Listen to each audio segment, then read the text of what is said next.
Attunement really speaks to a relational framework. And so I think about it as attention. And where am I putting my attention and how present am I in that attention? And it really requires, true attunement really requires an emotional intelligence where I am able to both um, hold two truths, a multidimensionality at one time, which is I can be present to myself and I can be absolutely aware and attuned to everything I'm feeling, experiencing, and witnessing in myself. But again, I can also be fully receptive, which requires regulation to be attuned because I can't be fully receptive to you and the attention that I'm putting on you. I can't be fully curious about you. I can't fully absorb and be present with what you're with if I'm having some altered experience that is not in that receptive, regulated state.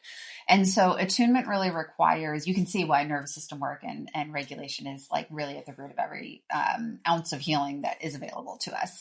And so in order not to be distorted in that, in order to be fully present with somebody, I can't really put my attention on you and attune fully. And not also then and be valuable in that, right? Some people are hyper focused on the other and they're not at all connected to themselves. But attunement really would be this emotionally intelligent way that I can hold the multidimensionality of two things at once, two people's perspectives at once. So I can still hold my perspective. I can still be present with myself. I can still be aware and receptive to my own physical experience and regulation at the same time that I'm absorbing and holding space for yours.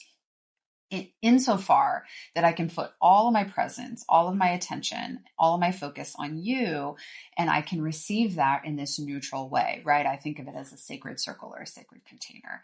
And so when we're attuning, that's what we're doing is I am really lending. I'm kind of putting all of my stuff kind of in this kind of like back burner level so that it's not encroaching, right? It's like the energetic boundaries between us are clean.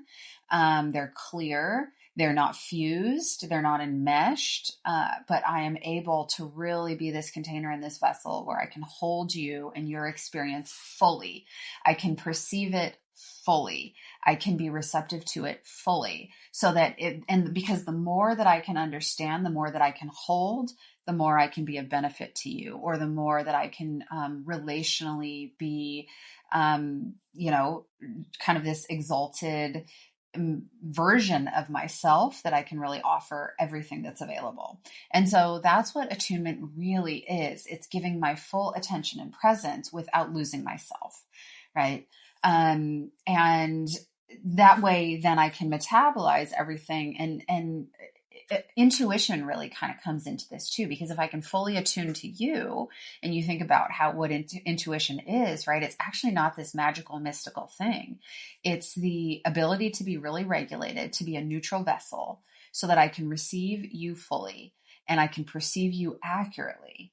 And if I can do that, then I can be more intuitive in what you really need now, what's really going on, what it is that I'm picking up that's spoken or unspoken, what I'm perceiving in your entire field, in your physical body, in your nervous system, in your energy field, what's not being said that I can also pick up on. That's really what intuition is. And so it requires a deep ability to attune and having this antenna or this vessel that allows me to really absorb all that is so that in this relational framework, I can choose the best response, the most appropriate response, the highest response. So really that's the work that I do with people, right? Is I have to be this really clear, clean vessel. We are responsible for the consciousness and the energy that we bring into and people need to be impeccable in their energy and in all of layers of their being. And if they're not, then you're really absorbing their distorted consciousness. You're really absorbing their woundedness.